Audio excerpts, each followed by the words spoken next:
Nous voici pour une nouvelle vidéo sur le thème de la tectonique des plaques, donc plutôt destinée au niveau quatrième. Alors sur ce diapo, on voit un petit rappel de ce qu'on a vu dans la précédente vidéo.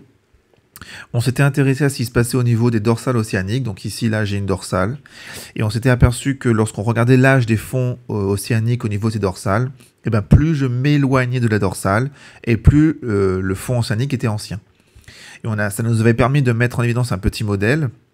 Donc c'est le document qu'on a en dessous, où on voit que pour pouvoir avoir cette répartition de l'âge au fond des océans, eh ben, il fallait forcément qu'on ait une ouverture au niveau de cette dorsale. C'est-à-dire qu'au niveau de la dorsale, on va avoir un écartement qui va se faire, l'Amérique du Nord va s'éloigner, l'Afrique va s'éloigner, et à chaque fois qu'elle s'éloigne, on va combler l'espace par une nouvelle roche, par du magma et donc une nouvelle roche.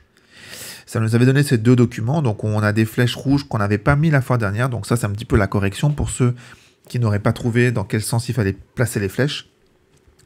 Et on a donc bien ici une ouverture, un écartement. On avait vu d'ailleurs que cet écartement avait deux conséquences. La première conséquence était de faire bouger les continents sur la surface de la Terre. Et la deuxième conséquence était d'ouvrir des océans. C'est comme ça qu'on a un océan ici qui va se créer. On va donc pouvoir passer à la suite. Parce qu'en fait, moi, quand je vois ça, quand je vois ici, là, que j'augmente la quantité de croûte, si vous voulez, c'est-à-dire que c'est comme si je fabriquais de la croûte au niveau des dorsales, ça voudrait dire en fait que si j'ai de plus en plus de croûte, on pourrait supposer que la Terre grossit, puisque je fabrique de la croûte quelque part. Or, ça on ne l'observe pas. La taille de la Terre est la même, et elle ne change pas depuis des milliards d'années. Ça veut dire que si j'augmente la quantité de croûte quelque part, et que la taille ne change pas, ça peut nous laisser supposer qu'il y a un endroit où je vais consommer de la croûte. Il y a un endroit où la croûte va disparaître, forcément. Et c'est ce qu'on va voir maintenant. Donc grand B, la formation des chaînes de montagnes. Alors vous allez noter les deux remarques que je viens de faire, c'est-à-dire le problème. Donc comment expliquer que le diamètre de la Terre ne change pas alors que nous avons création de lithosphère au niveau des dorsales. Hypothèse, quelque part sur Terre, la lithosphère disparaît. Alors pour rechercher cet endroit de disparition, il suffit de se réintéresser aux trois endroits dont on avait déjà parlé au début. On avait parlé de quel endroit? On avait parlé des dorsales, des fosses et des chaînes de montagnes. Alors la dorsale, on a compris, c'est là où on fabrique de la croûte, donc c'est pas là que ça se passe. Par contre, on a des fosses et des chaînes de montagnes. Et il est fort à parier qu'au niveau de ces fosses ou de ces chaînes de montagnes, il se passe quelque chose. Alors on va s'intéresser par exemple à une chaîne de montagne, ici au niveau de l'Himalaya. Donc si au niveau de l'Himalaya, on fait un prélèvement des roches et on regarde l'origine de ces roches, c'est-à-dire quelle est la nature des roches qu'on trouve au niveau de l'Himalaya, voilà ce qu'on a. Donc ici, j'ai l'Inde, la plaque indienne, donc j'ai l'Inde. De l'autre côté, j'ai la plaque asiatique. Et là, j'ai l'Himalaya. Et qu'est-ce qu'on remarque? On remarque que je vais avoir des roches continentales, ça veut dire des roches qui étaient sur un continent, sur la plaque indienne. J'ai bien des roches continentales au niveau de la plaque eurasiatique, donc au niveau de l'Asie. Par contre, au milieu, là, je retrouve des roches du plancher océanique. Ça veut dire que au niveau de l'Himalaya, je vais retrouver les roches qu'on a dans un océan. Je vous rappelle juste, l'Himalaya, c'est les plus hauts sommets de la Terre. Ça veut dire que au niveau de ces immenses montagnes, je retrouve des roches océaniques. Ça veut dire quoi? Ça veut dire que, probablement, avant d'avoir l'Himalaya, avant d'avoir une chaîne de montagnes, j'avais un océan entre l'Inde et l'Asie. Ça veut dire que l'Inde va donc se rapprocher de l'Asie. Ça veut dire que l'océan qui était là va se refermer. Et ça veut dire qu'à un moment donné, l'Inde, qui est un continent, donc vous voyez bien que la croûte continentale était plus épaisse, on l'avait déjà vu, La croûte continentale étant plus épaisse, elle va rentrer en collision avec l'autre croûte continentale, qui elle aussi est épaisse. Et quand elle rentre en collision, ça va former une chaîne de montagnes comme l'Himalaya. Et regardez, qu'est-ce qu'on retrouve ici? Ici, on retrouve une fosse. Les mêmes fosses qu'on a actuellement au niveau de l'Amérique du Sud. D'accord? Ça veut dire quoi? Ça veut dire qu'en fait, finalement, fosse et montagne, ce sont deux structures qui sont liées. Au début de l'histoire, on a souvent des fosses. Au niveau des fosses, qu'est-ce qui va se passer? Au niveau de ces fosses, on va avoir la lithosphère, là, qui va plonger sous la lithosphère continentale de l'autre continent. Alors attention, celle qui plonge, c'est la lithosphère océanique. Tant que cette lithosphère est océanique, elle va passer sous le continent, qui est plus volumineux, qui est plus massif. Elle passe dessous. Du coup, on va refermer l'océan, on va refermer l'océan, on va refermer l'océan, jusqu'à ce que la plaque ici continentale va toucher l'autre plaque continentale. Et là, on n'est plus face à une lithosphère océanique, mais bien une lithosphère continentale. Et cette lithosphère continentale, elle ne peut pas descendre par-dessous.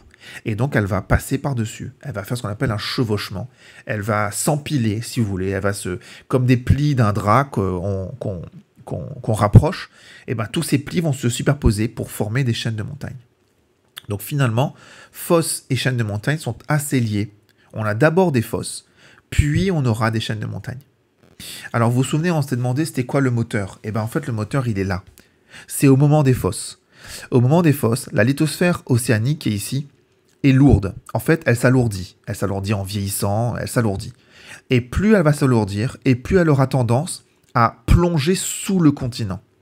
Et c'est le fait que cette lithosphère océanique plonge sous le continent, ici, qu'elle va tirer de l'autre côté au niveau des dorsales océaniques.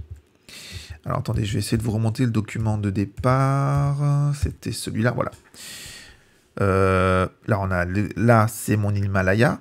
Avant, ici, j'avais un océan. C'est-à-dire que l'Inde, qui est là, en fait, il était ici avant. D'accord? Donc, j'avais l'océan Indien qui était là, ici aussi.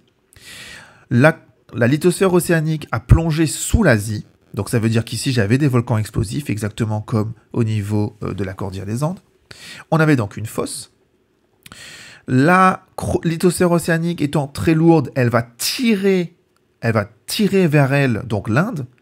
Et en même temps, comme elle tire vers elle l'Inde, elle va créer un espace ici, elle crée un vide. Et ce vide est comblé par des volcans. Et ce vide est comblé par de la lave. C'est ma fameuse dorsale. Donc finalement, le moteur du mouvement des continents, ce n'est pas la dorsale qui est là ou ailleurs. Ce ne sont pas les dorsales. Les dorsales, finalement, sont des conséquences de ce mouvement. Le mouvement est produit par une lithosphère océanique qui devient lourde, qui devient dense.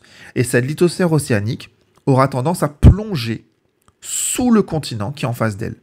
Et comme elle plonge sous le continent, et ben elle va tirer vers elle les continents qui sont plus en arrière, jusqu'à ce que les continents rentrent en collision pour former des chaînes de montagnes. On aboutit donc à ce document. Alors, je vais faire comme la fois dernière, hein. Je ne vais pas vous mettre les flèches tout de suite, même si elles sont un petit peu logiques. Ici, on reconnaît la structure, hein. Une zone un peu plus profonde en bordure de continent, avec beaucoup de volcans explosifs. Alors, je sais qu'ils sont explosifs parce que je connais la structure, hein. J'ai donc ici une fosse, et au niveau des fosses, qu'est-ce qui se passe? Ma lithosphère océanique va plonger, donc la flèche sera dans ce sens-là, et cette flèche-là dans ce sens-là. Donc, va plonger sous le continent. Jusqu'à ce qu'à un moment donné, où le continent qui est là et le continent qui est là vont rentrer en collision l'un avec l'autre, ils ne peuvent pas glisser l'un sous l'autre, et on va avoir ici une chaîne de montagnes qui va se former. Donc les flèches ici, pareil, hein, elles vont aller l'une vers l'autre. En bilan, on peut écrire que si les plaques lithosphériques s'éloignent au niveau des dorsales, elles vont donc se rapprocher et s'enfoncer au niveau des fosses océaniques. C'est à ce niveau qu'a lieu la fermeture et la disparition des océans. Alors attention, hein, j'ai écrit la phrase dans ce sens-là parce qu'on a découvert le phénomène dans ce sens-là, mais n'oubliez pas que c'est d'abord au niveau des fosses qu'on va tirer pour rouvrir au niveau de la dorsale. Au fil de l'enfoncement, les continents se rapprochent et finissent par entrer en collision. L'affrontement des plaques engendre des déformations de la lithosphère et aboutit à la formation de chaînes de montagnes.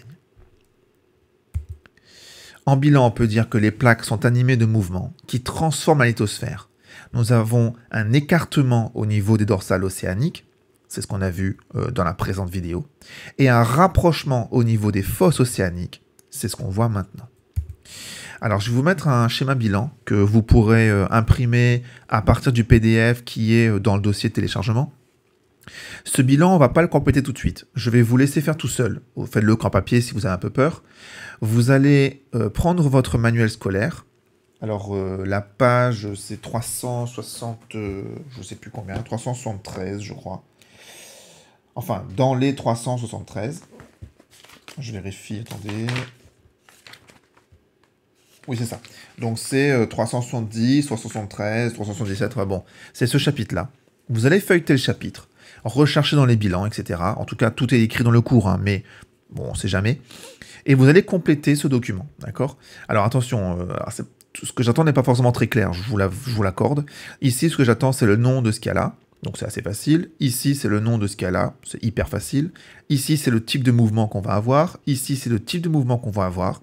Ici, c'est quelle croûte j'ai ici, ou quelle couche, pardon, j'ai ici.